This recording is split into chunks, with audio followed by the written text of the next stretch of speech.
नमो हरिहंताणं नमो सिद्धां नमो ऐर्याणं नमो उज्जायण नमो लय सब्ब सावूणं यशो पंचनमुक्कारो स्वभावपणासः मंगलानं च सब्बेसिं परमं वै मंगलम्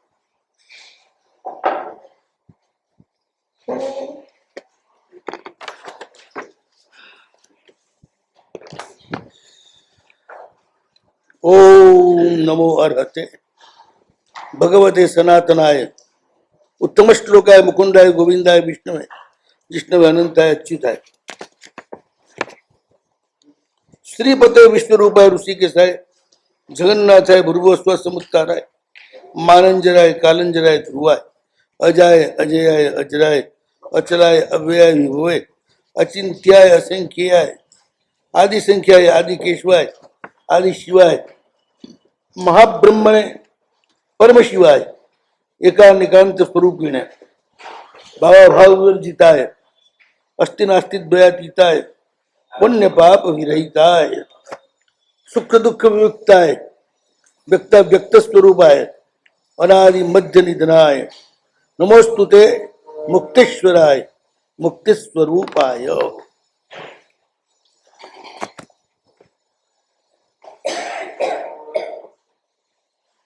श्री वर्धमान शक्रस्तव शक्रे પ્રભુના સ્વરૂપને જોઈ અને જે સ્તવના કરી એ સ્તવના એમાંથી પ્રગટ થયેલા પ્રભુના સ્વરૂપને બતાવનારા સ્વરૂપ દર્શક નામો મંત્રની જેમ 11 આલાવામાં ગોઠવાઈ ગયા છે આવેલા મંત્ર નામ આપ્યું છે સ્તવ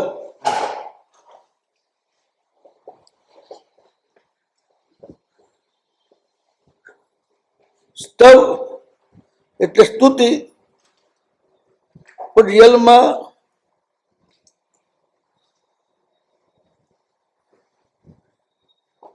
સ્તવનો અર્થ જેમની આપણે સ્તવના કરીએ છીએ એમની શક્તિ સાથે સંબંધ બાંધવા માટેનો સેતુ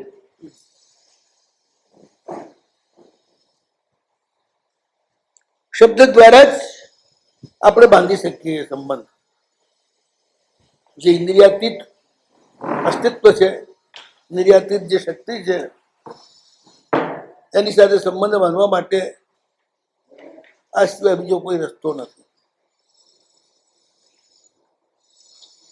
નિરાકાર અને સાકારની વચ્ચેનો પુલ છે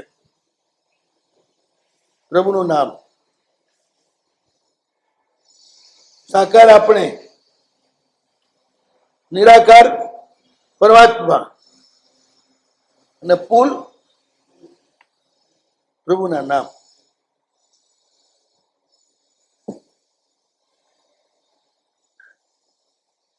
એક જ વિદ્યુત એના અસંખ્ય ઉપયોગ છે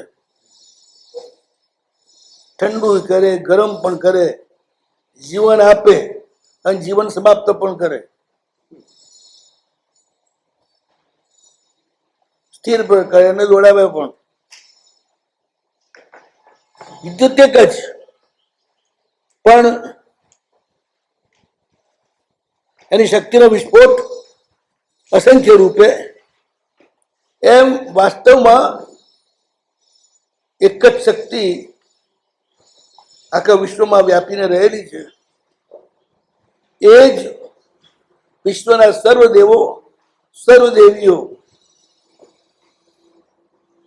એના સ્વરૂપે અલગ અલગ રીતે વ્યક્ત થાય છે અલગ અલગ કામ કરે છે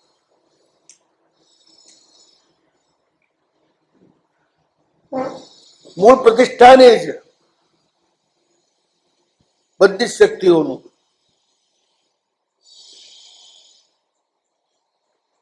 જેમ ધરતીમાંથી બધું જ પેદા થાય ઝેર પણ પેદા થાય અમૃત પણ પેદા થાય અન્ન પણ પેદા થાય અને શસ્ત્ર પણ પેદા થાય. બધી જ ધરતીની પેદાશ છે. એક ધરતીના અસંખ્ય આયામ છે. એક જ પરમાત્મા તત્વના અસંખ્ય આયામ છે.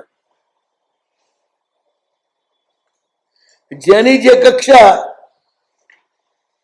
એ કક્ષાના એ તત્વની એ ઉપાસના કરે. કોઈ પણ ઉપાસના ત્યારે જ ગણાય જ્યાં બીજાની ઉપેક્ષાનો અભાવ હોય.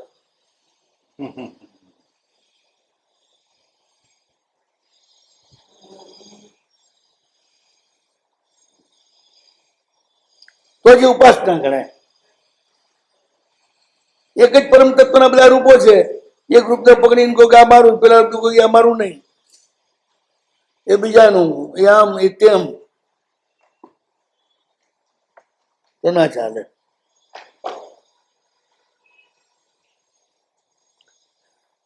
કરવાની એકની ઉપેક્ષા ઉપાસના, પણ કોઈની ઉપેક્ષા નહીં કરવાની. તો જે પહોંચે, નહીં તો પહોંચે જ નહીં. પરમાત્માની ઉપાસના કરતા હોય સાહેબ, બીજા જીવોનો વિચાર ક્યાં કરે? હા, બીજા જીવોનો વિચાર શું કરે? બીજા જીવોનો વિચાર શા માટે કરે એ પેલા કહો. ક્યાં જરૂર થાય? તમે જયારે આ રોડ ઉપર જઈ રહ્યા હો ત્યારે બીજા રોડનો વિચાર શા માટે કરો? ન જવા માટે, જવા માટે, કે કૌતુકથી ખોટા રોડ પર જાણવા માટે? તમે સાચા રોડ ઉપર જઈ રહ્યા છો. રોડ બધા જ સાચા છે. રોડ બધા જ સાચા છે. રોડ એકે ખોટો નથી.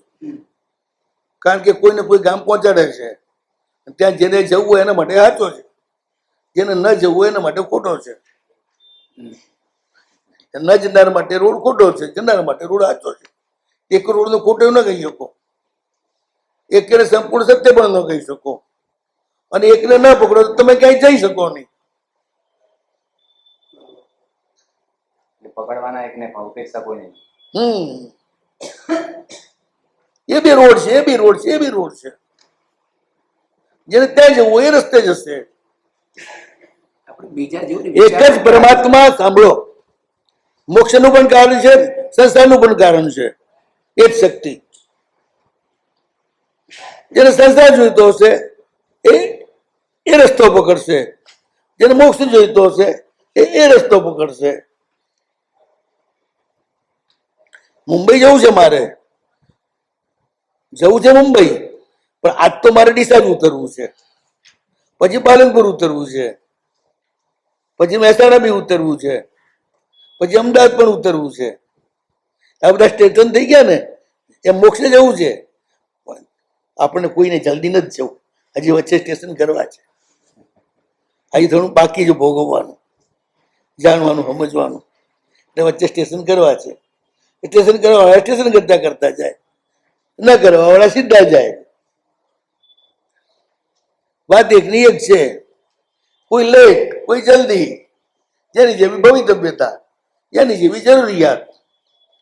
ખોટું એક કહેવાય નહીં અપેક્ષા એ, કારણ સંસાર પણ એનાથી જ મળે. એકવાર રામચંદ્ર સ્વામીને પૂછવામાં આવ્યું કે સાહેબ, સંસાર માટે ભગવાનની ઉપાસના ના કરાય? ના જ કરાય, એમના અંદાજમાં કરાય જ નહીં. કરે મૂર્ખો. તો સાહેબ કે સંસાર માટે બીજા દેવની ઉપાસના કરવી ને?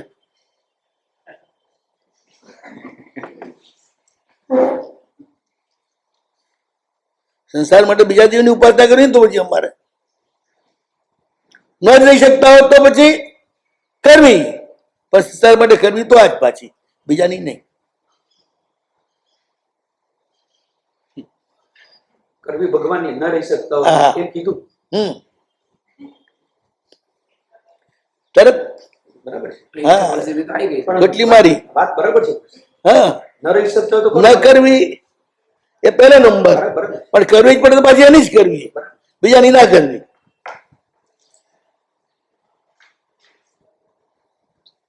સીધે સીધું મળી જતું તો સાહેબ કોઈ નથી જ કરવાનું. સીધી વાત છે.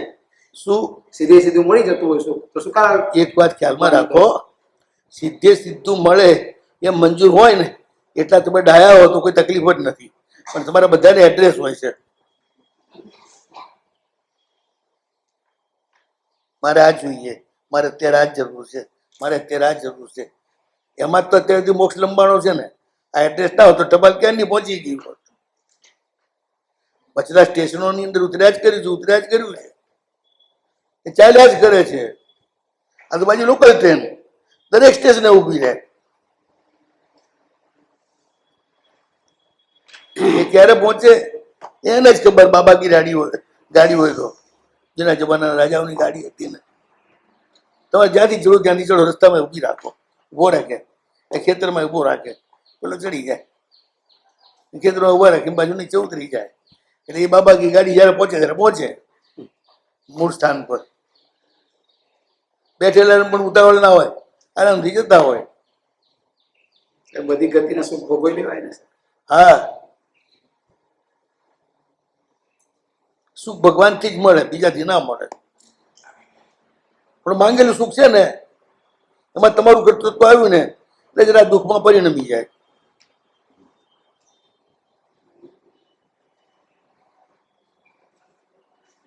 દુઃખમાં ન પરિણામ આવવું હોય તો ભગવાન આપે એ લેવું, અને દુઃખમાં પરિણામ આવવું હોય તો માંગીને લેવું. ભગવાન બધું આપવા તૈયાર છે તમારી કક્ષા પ્રમાણે, તમારી સ્થિતિ પ્રમાણે. એ શક્તિનું એક કામ જ છે, અને એ રીતે તમને આગળ વધારતા છો. સરકારે જાહેર કર્યું સામાન્ય પરિવારના છોકરાઓ માટે ફલાણું વિદ્યા રાખવામાં આવ્યું છે, ત્યાં રહેવાનું કરવાનું બધું એનું ત્યાં.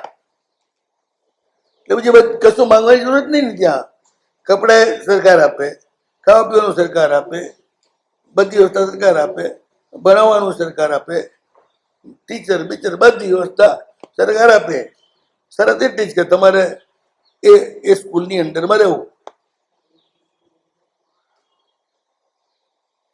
અને જે આપે એ લેવું. ચોઈસ ના ચાલે. ના, ચોઈસ ના ચાલે. એ તો તકલીફ છે ને. ચોઈસ નો અર્થ જ દુઃખ.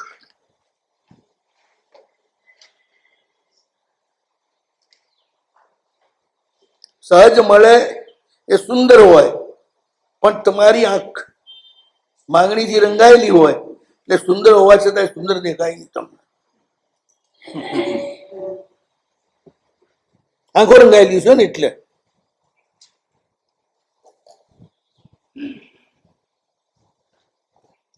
લૈલાને કોકે જોઈ ને તો આ છોકરી આવા શું છે એવું તો ગાંડું થવું પડે. એટલે મજનૂને પૂછ્યું યાર શું વાત છે, આ છોકરી પાછળ તું ગાંડો થઈ ગયો છું? આમાં કઈ દેખાતું જ નથી મને. કઈ એક અંગના ઠેકાણા નથી આના. કોઈ ડોલ નથી, કોઈ કલર નથી, તો એની પાછળ ગાંડો થઈ ગયો છે. ત્યારે પેલા કહ્યું કે લૈલા કો મજનू की आंखों से देखो.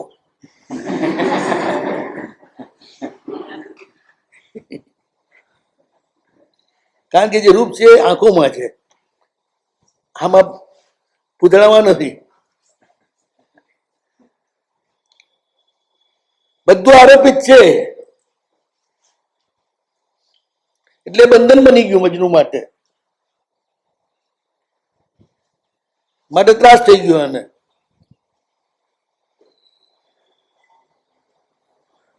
સહજ ભાવે જે મળે એ સ્વીકાર. એમાં જે આનંદ અને જે પ્રેમ ટકે છે એ પેલા નથી ટકતો. અને એ રીતે જે વર્તે છે એ બહુ ઝડપથી પ્રભુ એને પોતાની પાસે પછી એ પરમ શક્તિ લઈ જાય છે.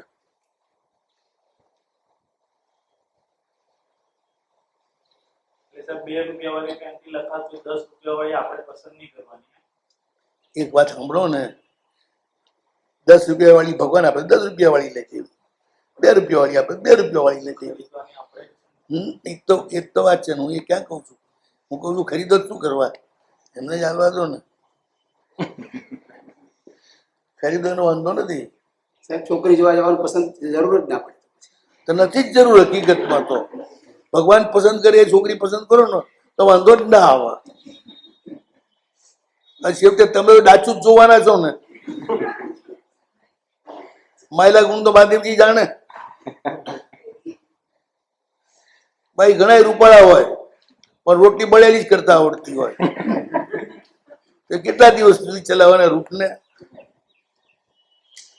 રોટલી રૂપાળી જોઈએ ને, એ થોડી ઓછી રૂપાળી તો હાલે, પણ રોટલી રોજ કાઢી ખવડાવે ના ચાલે.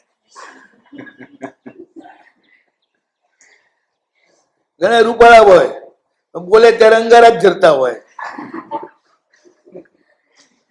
તો એ રૂપને કેટલા દિવસ સુધી સાચવવાનું?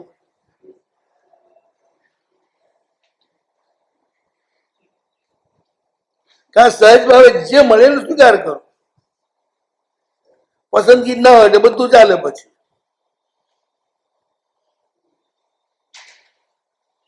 એટલે તો મા બાપ ઘોડિયામાં સગપણ કરી દેતા. એ આંધળ્યું જ કહેવાય ને. હે, એ આંધળ્યું જ કહેવાય. ભગવાન ભરોસે કહેવાય. એ ભગવાન ભરોસે કહેવાય, આપણા ભરોસે નહીં. પછી પણ મા બાપ પસંદ કરે એ લઈ આવવાનું, તોય વાંધો ના આવે. મૂળ હામાને જે પસંદ હોય એ જ મને પસંદ, એને શું તકલીફ? ઝઘડા તો બેની પસંદગી જુદી પડે એના ને.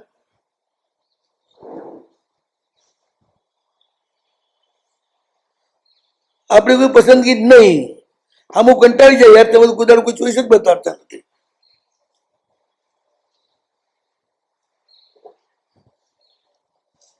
એ જવાબ ભણી જાય એને, હું ચોઈસ બતાડું તારી ચોઈસ થાય તો શું કરે માથા પડી કરવી?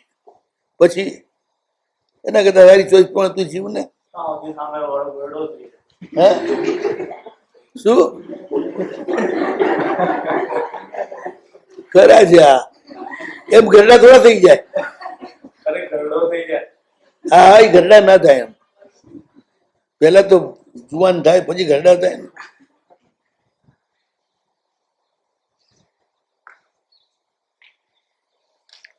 પ્રભુની શક્તિ સર્વત્ર ફેલાયેલી છે અને બધાનું કલ્યાણ જ કરે છે, બધી જ રીતે.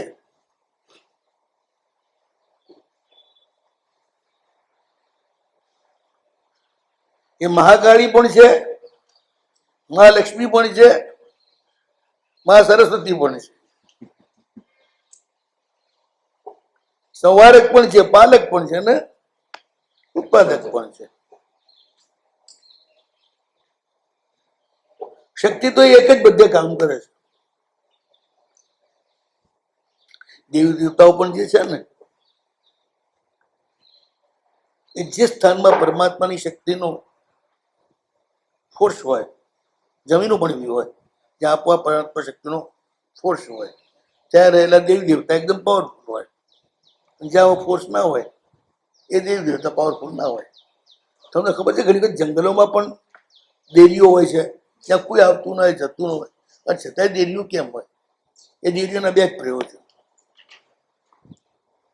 કાં તો વંજારાએ ધન દાટેલું હોય, તેને યાદ રાખવા માટે એ દેરી બનાવે.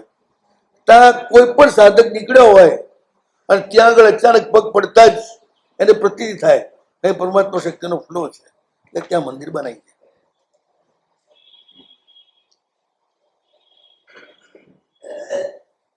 ઘણા મંદિર આ રીતે જ બને છે. રાણકપુરના મંદિરના મંદિર એ રીતે જ બન્યા છે. એવા ઘણા મંદિર આ રીતે જ બને છે. મૂળ સંપર્ક કઈ મૂર્તિનો આપણે નથી કરવાનો હતો. રાણકપુર કેવી રીતે ભાઈ? જગ્યા રીતે જ પસંદ થઈ છે એની. હા, જગ્યાએ જગ્યા જ પસંદ કરવાની હોય ને. મૂળ છે ભૂમિમાં જ પરમ ઉર્જાનો સ્ત્રોત હોય છે, એનો આપણે ઉપયોગ કરવો છે. એટલે જેમ પેટ્રોલના કુવા બનાવી દીધા ને પેટ્રોલ કાઢવા માટે, એમ પ્રભુ શક્તિનો ઉપયોગ કરવા માટે આપણે ત્યાં મંદિર બનાવી દઈએ છીએ. મૂર્તિ દ્વારા એની અંદર જ એ શક્તિનો સંગ્રહ કરી અને પછી આપણે જેમ જોઈએ એમ ઉપાસના દ્વારા લેતા જઈએ.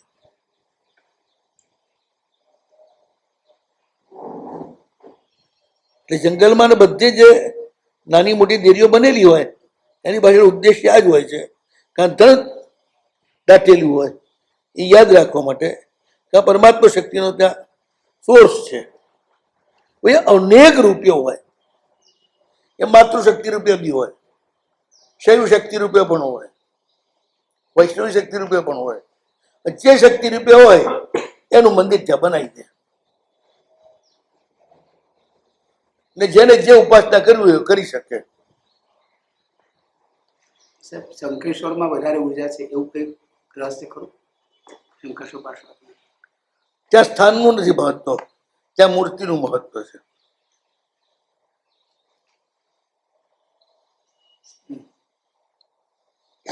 ક્ષેત્રનું નહીં. ના, શત્રુંજયમાં ક્ષેત્રનું મહત્વ છે, ગિરનારમાં ક્ષેત્રનું મહત્વ છે, એવા પણ ઘણા સ્થાનો છે જ્યાં ક્ષેત્રનું મહત્વ છે.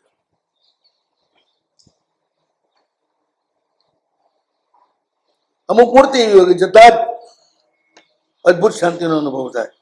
અમુક મંદિરો જેવા હોય અંદર પ્રવેશતા જ અનોખી દુનિયામાં તમે આવી ગયા છો એવો તમને અનુભવ થાય, એકદમ શાંતિ. તો એ પસંદ કરેલી જગ્યા છે પરમાત્મા ઉર્જાની. કેટલી એવી બી જગ્યા હોય છદ્મસ્થ અવસ્થામાં વિચરતા તીર્થંકરોએ જ્યાં જ્યાં ધ્યાન કર્યું હોય ત્યાંની આખી ધરતી ચાર્જ થઈ જાય. કારણ કે પ્રભુ ધ્યાનમાં જાય ને આખી પરમ ઉર્જા અને પ્રવાહ એમનામાં આવે. અને મોટા ભાગે પ્રભુ પહાડની ટોચ ઉપર અથવા વૃક્ષની નીચે ધ્યાનમાં રહે તો પહાડ એને ગ્રહણ કરી લે છે અથવા વૃક્ષ ગ્રહણ કરી લે છે. જેમ નાંદિયાનું ઝાડ, ભગવાન એમના 36મા વર્ષે વિચર્યા અર્બુદ મંડળમાં, તો જ્યાં જ્યાં ધ્યાન કર્યું ત્યાં ત્યાં યથાશક્ય એમના મંદિર બનાવી દેવામાં આવ્યા. પણ એ એરિયામાં એક વિશેષતા છે કે ત્યાં બધે રાયણનું ઝાડ છે અને રાયણનું ઝાડ નાંદિયામાં છે એ ભગવાનના વખતનું છે. એટલે એ ઝાડે ભગવાનને જોયેલા છે, ભગવાનના ધ્યાનની ઉર્જા ઝીલેલી છે. વીરવાડામાં છે એ પણ એવું ઝાડ છે, બામવાડામાં પણ હતું એવું ઝાડ, પણ આ ગાંડિયાઓએ જીર્ણોદ્ધાર કર્યો ત્યારે સમજ્યા વગર કાપી નાખ્યું. એમ ઘણી જગ્યાએ રાયણના ઝાડ છે. રાયણના ઝાડમાં પ્રભુની ઉર્જાને વહન કરવાની સૌથી વધુ ક્ષમતા છે. એનું આયુષ પણ બહુ લાંબુ છે. રાયણનું ઝાડ 100 વર્ષની ઉંમરે તો જવાન થાય કુદરતી રીતે, પછી એને ફળ બે ત્યાં સુધી કુંવારું હોય. એટલો લાંબુ એનું 2500 વિકાસ વર્ષનું આયુષ્ય હોય. વધારે 5,000 વર્ષે ટકે. અને એક ડાળમાંથી બીજી ડાળ પેદા થાય એ રીતે તો રાયણનું ઝાડ અસંખ્ય કાળથી છે પાલિતાણા ઉપર. એમ કહે છે મોહમ્મદ બેગડાએ 21 વાર કાપી નાખ્યું ઝાડને, 21 વાર બીજી ડાળ આખું નાખું ફૂટી ગયું. બીજે દિવસે પછી એને કબૂલ કર્યું કે અલ્લાહનું સ્થાન છે, પ્રભુનું.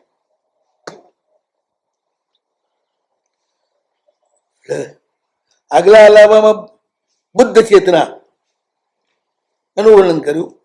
આ અલાવામાં આજથી વિષ્ણુ ચેતનાનું વર્ણન શરૂ થાય છે. સનાતનાય, વિષ્ણુ જ નામ છે સનાતન. ભૂત પણ નથી, ભાવિ પણ નથી. ન નૂતનમ ન પુરાતનમ તદેવ સનાતનમ.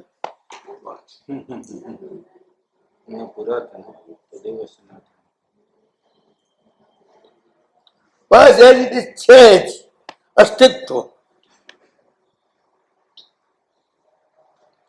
તમે બદલાયા કરો એ તો એને જ છે.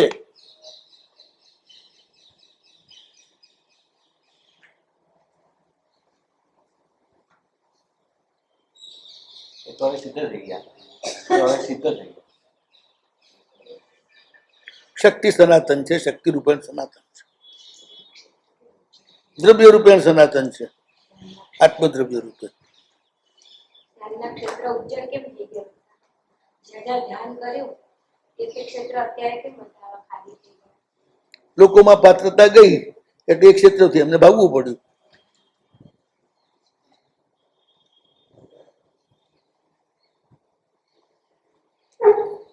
ઉત્તમ ક્ષેત્રમાં પાત્ર વ્યક્તિ જ રહી શકે, અપાત્ર હોય એને ભાગવું પડે. આ બધા મુસલમાનો પાલિતાણામાં રહે છે, જૈનો ઓછા છે. તીર્થોમાં જૈનો ઓછા છે ને અજૈનો જ વધારે છે. આ એક ઉપદ્રવ છે. આ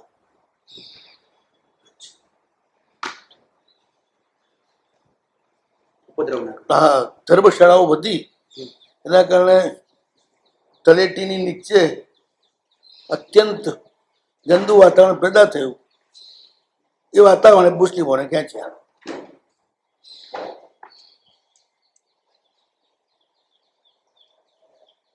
આ ધર્મશાળાઓ ના બની હોત તો મુસ્લિમ આવત જ નહીં. આપણે એકદમ નીચે ઉતરી ગયા છીએ. એ તીર્થમાં પણ બધી જ સગવડો અને બધા જ સુખ જોઈએ છે. એટલા નીચે ઉતરી ગયા એટલે હલકા લોકો આવી ગયા. પેલા ધર્મશાળા એક પણ ડોળીમાં પેલા એક પણ મુસલમાન નતો. આજે મુસલમાનો જ છે ડોળીમાં. ધર્મશાળા મુસલમાનને શું સમજે?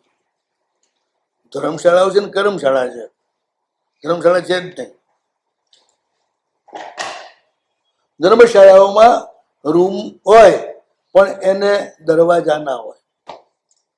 મીન્સ જવાનો રસ્તો હોય, બાયણા ના હોય. પાત્ર દરવાજો ના શું કામ? તો ખબર થઈ જાય ને.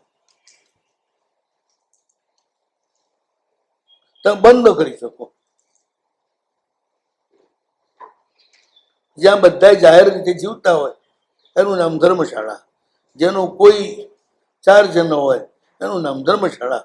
તમને રહેવા માટે મળે બસ ત્યાં આગળ. આશરો મળે, ખાવાનું પીવાનું જે કંઈ જોઈતું એ લાવવાનું કરવાનું. બજારમાં જઈને લઈ આવો ને કરો, ફૂટો તમે તમારો. કોઈ નોકર ના હોય, ચાકર ના હોય, એકાદો ચોકીદાર હોય.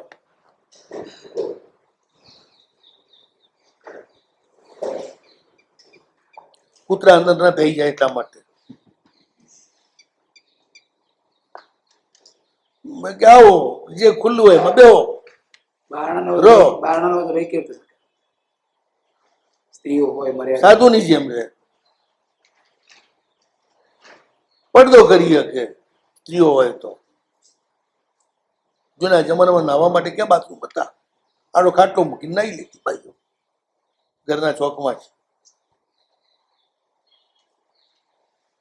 માણસ તો બધું આવડે.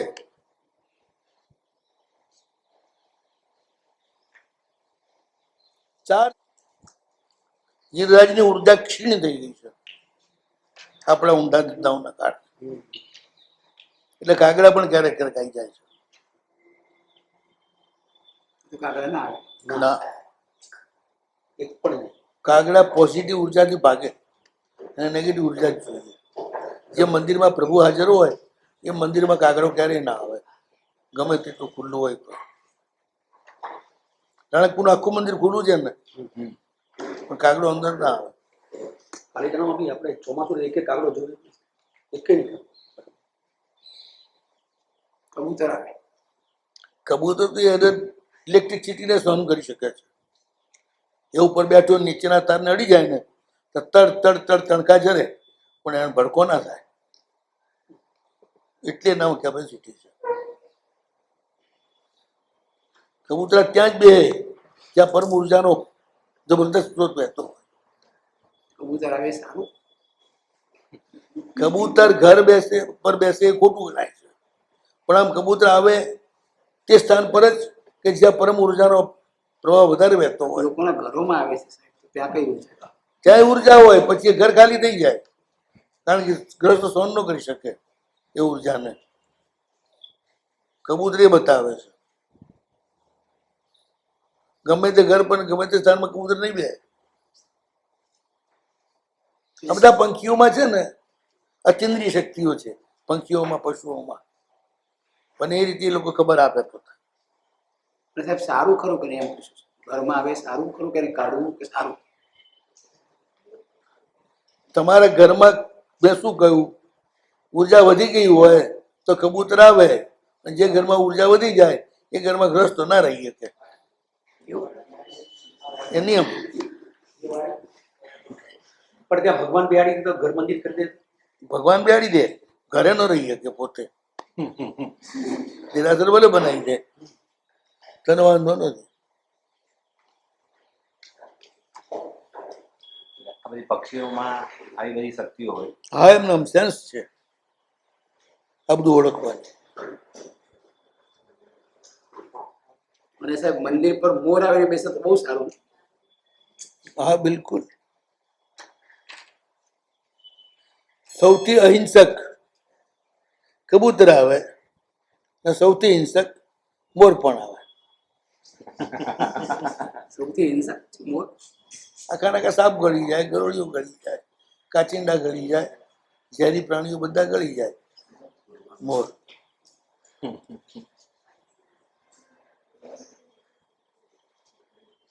અને હજમ કરી જાય બધું જ. તો હિંસક આવે એવું કે એની સાથે કનેક્શન એ ખબર નહીં. હિંસા કરે છે પણ હિંસક નથી.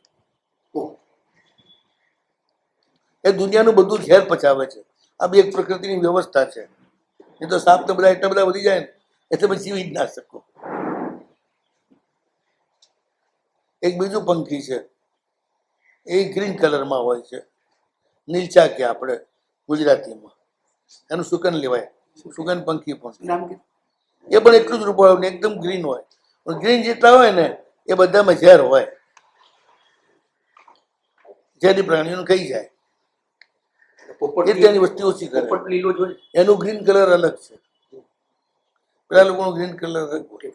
પોપટના ગ્રીન કલરમાં ચમક ના હોય, આ બધાના ચમક હોય ગ્રીન કલરમાં, એટલો ફરક.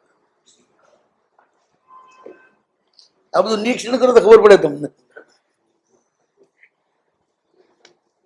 સુકન પંખીની વાત. એટલે જ મેં કહ્યું ને, મેં નજરે જોયું, મારી નજર સામે એક ઘોરડી ઉપાડી અને ગળી ગયો આપણને. મોર. ના, સુકન પંખી, અચ્છા. પણ રૂપાળું બહુ. સંસારમાં છે ને ઝેરી બધા રૂપાળા જ હોય, એટલે રૂપથી કે ચેતું. રૂપાળાઓ ઝેરી હોય. ઝેર હંમેશા રૂપાળું હોય એ ધ્યાન રાખવું. રૂપાળા હોય એવું ઝેરી હોય એવું નહીં, પણ ઝેર રૂપાળું જ હોય. નહીં તો પછી ભગવાનને ઝેરી કહેવા પડશે કે સૌથી રૂપાળા હોય છે. એવું નહીં કરવાનું. એટલે એના ચેતતા રહેવું, મોહી ના જવું. પણ એની એક પ્રક્રિયા નહીં કે બધા જગતનું બધું ઝેર લઈ હા, એટલે એ પ્રક્રિયા છે માટે જે મંગળ સુકન રૂપ છે.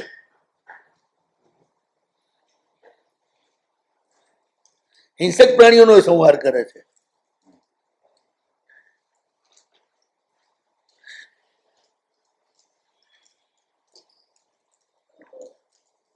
મૂળ શું છે કે આ રીતે પરમાત્મા શક્તિ, જેમ પ્રભુએ જ્યાં ધ્યાન કર્યું હોય ત્યાં એક વખતે પ્રવાસ શરૂ થઈ જાય, પછી અક્ષુણ હજારો વર્ષ સુધી જાય. એક જ જાતના ધ્યાનથી એ ભૂમિ ચાર્જ થઈ જાય. એટલે પછી એની ઓળખ માટે આપણે ત્યાં મંદિર બનાવી દઈએ.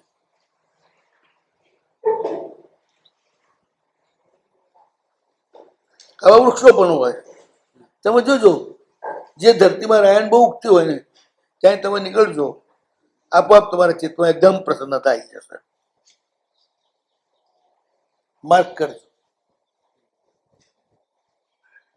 જ્યાં પ્રભુની ઉર્જા બહુ હોય ને ત્યાં જ રાયણ ઉગે, બાકી ઉગે નહીં.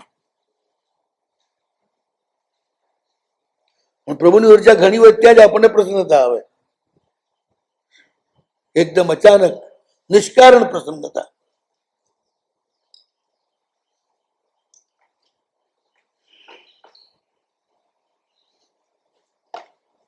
સનાતનાય પહેલી જ વાત, એ સનાતન છે સનાતન છે એટલે સર્વવ્યાપી પણ છે. દિક્કાલાના વચ્છિન્ન હોય તો ક્ષેત્રના વચ્છિન્ન પણ થઈ ગયા.